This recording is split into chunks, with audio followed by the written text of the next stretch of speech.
Hello, good day. I am Carrie Traub. I am your GAR 2023 president. Hi, and I'm Tigo Venturi, your Southwest MLS 2023 president. Welcome to In the Loop. For those of you who haven't seen In the Loop before, this is where Tigo and I get together and we update you on the different things going on in the MLS and the Greater Association of Realtors. A lot of exciting stuff going on. I mean, we're down here at the association right now, and I think you probably want to point out that the building is open, even though it may not look that way, right? It is open, and make sure if you come down here, go to the west entrance.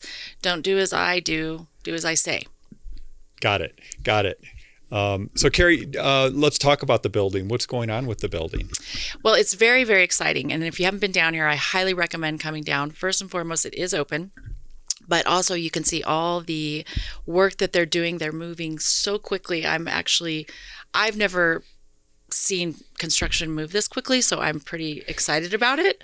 Not only are we working on the renovations for the part of the building that was shut down because of the events that happened back Memorial Day, what was that, 2020? Yeah, I know. It seems like a lifetime ago. Yeah. But anyways, we are restuccoing the building, and it is going to look beautiful and amazing. And I think everybody's going to be so excited about it. There is online on the website renderings of what it's going to look like. And you've seen it. I've seen it. And Nate and Gabe walked me through. And, Gabe's real excited. Of course, he's standing over here, so I'm going to pick on him. But he's excited because it is going to be a state-of-the-art really tech-forward conference center. It's going to be a wonderful space. It is going to be really special. And we are working right now to talk about ideas to create kind of an event center for brokers to use, to come in, for those maybe who don't have office space or training spaces, that kind of stuff. I mean, it's really going to be extraordinary. I can't wait for it to be done. Yeah, I think it's something all the members are going to be really proud of once it's done. So excited about. What else is happening at the GAR board? We're just plugging along right now. I can't say that we have a ton of updates, which is not a bad thing. I will tell you that the building to the north of us that we bought a few years ago, we just named University Point. Like it. So we are rebranding that. And if you haven't seen that, it's beautiful. We went ahead and ordered some signage. So it's going to look really nice. And we're still working on getting a tenant for in there. Our amazing listing brokers are working diligently. We did also in that building add some drywall. We kind of completed the heating. So we're having our board meetings in there, trying to, use it. Yeah. But we put the drywall in there so that maybe when tenants come in, they can see a little bit more of what it'll look like. Cool. That's exciting. How about you? What's going on with you? Southwest MLS, we have a long list. I'm going to go through some of this stuff really quick. So first off, on April 10th, we had some changes that you may have seen already in Flex MLS. And a few of them, first off, owner name, the property owner name. When you list a property, that is now a required field. So we want to know who the owner is. So when brokers are writing offers, they know what name to put on it. Tigo, can I stop you for just a second? Yeah. So being in the business quite some time, maybe for those who are newer and don't understand kind of why you all decided to do that. First, my question is, what do you think the reasoning is that maybe some brokers don't put the owner name in, and what is the reasoning to make sure the owner name is in there? I'm not going to touch the first one. Okay. But I'll touch the second one. I think it makes everybody's job much more efficient, and there's no backtracking and having to amend contracts, I think. Absolutely, because we need that for the contract, right? Yes. So I think that's great. Yeah. Yeah, so just efficiency. The other thing, there's one small change in MLS listings. We had this field called transaction contact, which was always a little confusing. And really the intention was, who is the point of contact? Who is the main person to contact when you want to ask a question or engage with somebody about that property? So we changed the name to point of contact versus transaction contact, because a lot of people were putting their transaction coordinator in there. It wasn't really the intention of that. Mm-hmm. So there's more work going on some of that stuff. And okay, I'll go off script here a little bit. Teams Task Force at NMAR, I'm involved with that as well. We're working on some stuff there too. And so all that stuff takes time, but it's coming together, and that'll be addressed in that as well.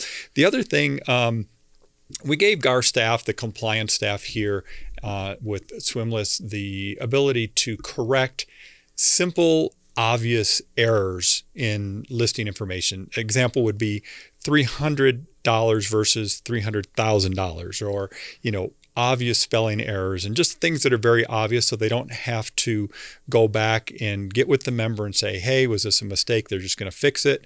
They'll let the member know it's really just a service that we've decided to give to the staff here to make sure that we have good listing information. And from what I understand, it's very rare that happens, but this just gives them that ability. And then the other thing is policy committee, they just do yeoman's work on it's a great committee. It's a Southwest MLS committee, and they've got a whole bunch of stuff that they're working on and just trying to clean up. We've got stuff coming on solar panels, homeowners association. Those are already in the pipeline to get cleaned up.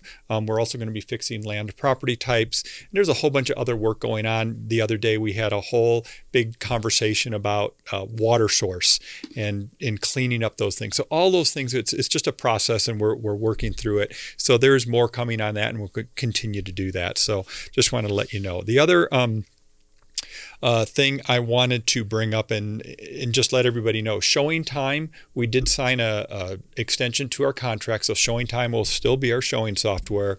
I believe it was an additional 2-year contract is what we ended up with. And if you don't know, Showing Time is also our provider of InfoSparks and FastStats, which is our market data programs. And we're going to be getting a couple new programs from that as well. One of them is going to be a weekly, I'm really excited about that one, weekly market data from it's FastStats, InfoSparks basically, as well as we're going to get an annual report that compiles everything that happened during a year from them as well. And just one comment on the Showing Time contract. Richard really worked hard, and the attorney for the association here and MLS, making sure that contract was really tight and that our data is protected. And I know some people had some concerns about that, so that was shored up. And for those that don't know, Showing Time has so much more than just making appointments. Yes. I mean, it maps out your schedule. You can change your feedback questions. There's so much. So if you haven't looked into it, look into it. Yeah, and I want to tell everybody, we did look. I mean, we spent a lot of time, the tech committee looked at a bunch of other products that are out there. And the reality is there's not a bunch of other products out there for this type of software. There are a few that are still early, and we just didn't feel like any of them were quite ready or really had the features that Showing Time has. And the pain of switching is really painful.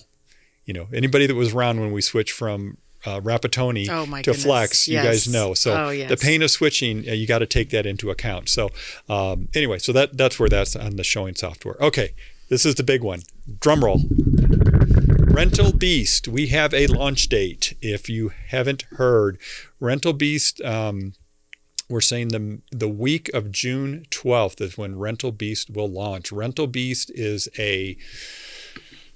I've got it written here, so I'm going to read it because this is the best description I found. Rental Beast is a software platform that Southwest MLS is providing it is designed to streamline the rental process for property managers, landlords, and renters. Rental Beast will become the most comprehensive source of rental property data, rental property listings, rental property information, rental property management in the city. We're really excited about this product. Lots of stuff coming out on that. A lot of information is going to be coming. So just watch for it. Too much to talk about here, but we're really excited about it to be able to provide this to the membership. It's so exciting. Yeah. For those of you who don't know, Tigo, Richard, all your committees, what you guys do, just making sure we have the tools that we need is just amazing. Thank you all so much. Well, this tool, it's for the realtor members, right? But it's also for property owners, landlords, and the rental community, because we all know when somebody's trying to find a rental in Albuquerque, it is impossible. It is difficult. It's a mess. It is a mess. So this will be, as Richard says, the single source of truth for rental properties in the Albuquerque area. So again, really excited about that the association and Swimless is going to be providing this to the community, not just the membership. Right, yeah. Which is what we do, right? It's what we do. We help the community. We're here for the community, yeah. Yes. What else? Anything? That's all I have. I know that was a lot. That's all such good stuff, though. I Yeah.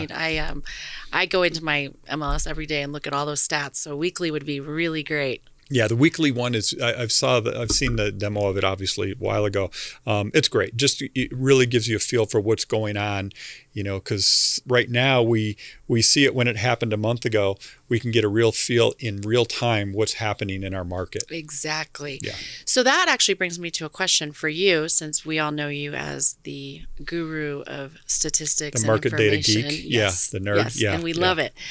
So I just went to the NAR regional conference. Oh yeah. And one of the words that kind of a hot button word that kept coming up was, well, I'll give you a couple, lack of inventory, Yep. year over year, Yep. affordability, that kind of stuff. I mean, what are your thoughts right now of what's going on in our market? I think all of those are pretty much explain what's going on.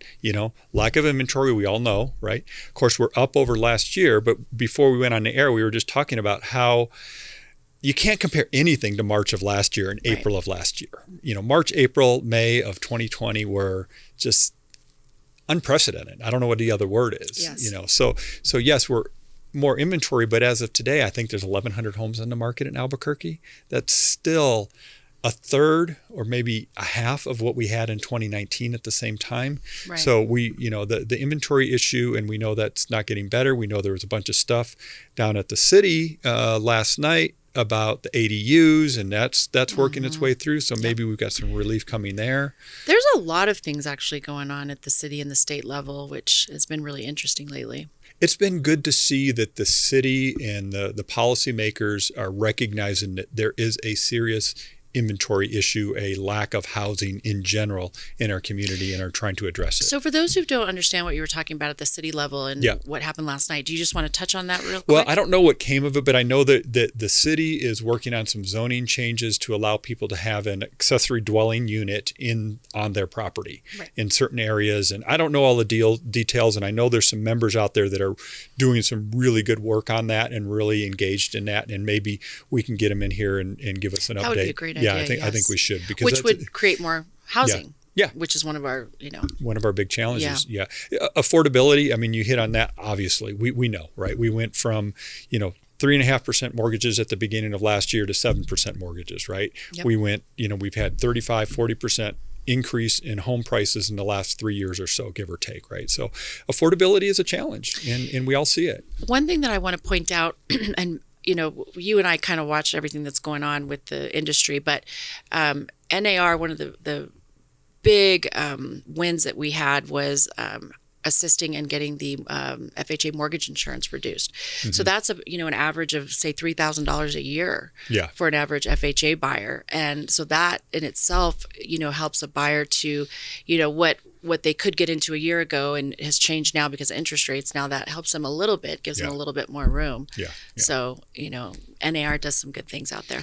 No, I don't think people realize the advocacy work that the association here locally, at the state level, and of course at the federal or country level, national. That's the word I was looking for. Yes, national level. The work that's done on behalf of us memberships, but more so on behalf of property owners and real estate owners. Right, because that's our goal, right? Is to get people into homes. Yep. For sure. Yeah. So I will. Any more takeaways from Region 11 that you want to share? Not a whole lot. I mean, the stuff we kind of just talked about is the major stuff. I think it's exciting to see what other cities are doing, other MLSs. I think the biggest takeaway is that we are all dealing with similar types of people. It's a challenge, but I want to point out, being in the business back in the 2006, 2007, I feel that we were much more prepared this time. I mean, I feel like people were watching and, paying attention, and, we definitely learned from that. And I still feel like the market's positive. People want to buy homes. It's still a positive environment, which I think back then it wasn't as positive. And I feel in 2009, it was pretty pretty sketchy. I feel that we did a good job, though, as a whole, to discuss the issues and to assist with buyers and sellers to understand more what's going on. Yeah. And I feel like that's a big part of why we're in a better position now. Yeah. Well, and it's nothing like that. No, we won't go into all of that, but yeah, it's nothing like that going on right now. So yeah, well, we definitely worked very on that. different, Yes. very different time. Yes, but no, I mean, it was just pretty much all the same conversations. The big one is always talking about inventory, playing into that kind of goes back to 2006, 2007, having that lower inventory actually does help us in a sense to continue to keep our prices, Yes. up and stable and that kind of stuff. Yeah, for sure. So, but no, it was really great. It was a great meeting. Good. I think that's it. Do we have anything else? I don't think so. I do want to point out one Yes. thing about Sky Slope because we get this question a lot. Oh, yeah. We're still working on that. Yes. Kathy Colvin did talk to us a little bit about that. She's been heading that up. Thank you, Kathy. And it looks like we are still moving towards that. We had a few things we had to figure out, but I do foresee it happening from what I've been told. That's what I've heard too. Yes. And the big takeaway from that is, if you are keeping your transactions on transaction desk as your storage, get them off. Yeah. Because once that goes away, you won't have access to those anymore. Yeah, there's going to be a lot coming on that too. So just keep your eye out for it that it's coming. And I don't think there's anything imminent that anybody needs to deal with at the moment. But just be aware of it. No, and I think every time that we do things like this, it's always for the better. Like you said, it's painful. Yeah. And it's a learning curve. But change is always hard. But it's always for the better. I mean, when I look at Rapatoni compared to Flex, I'm very excited, even though it's painful at the time. Yeah. And same thing with Sky Slope. It'll be amazing. Yeah. Yep. So, but I don't have anything else on my end. Great. Well, thanks, Carrie. Thanks, Tico. Thank you. Thank you, everybody. Have a great day. Take care.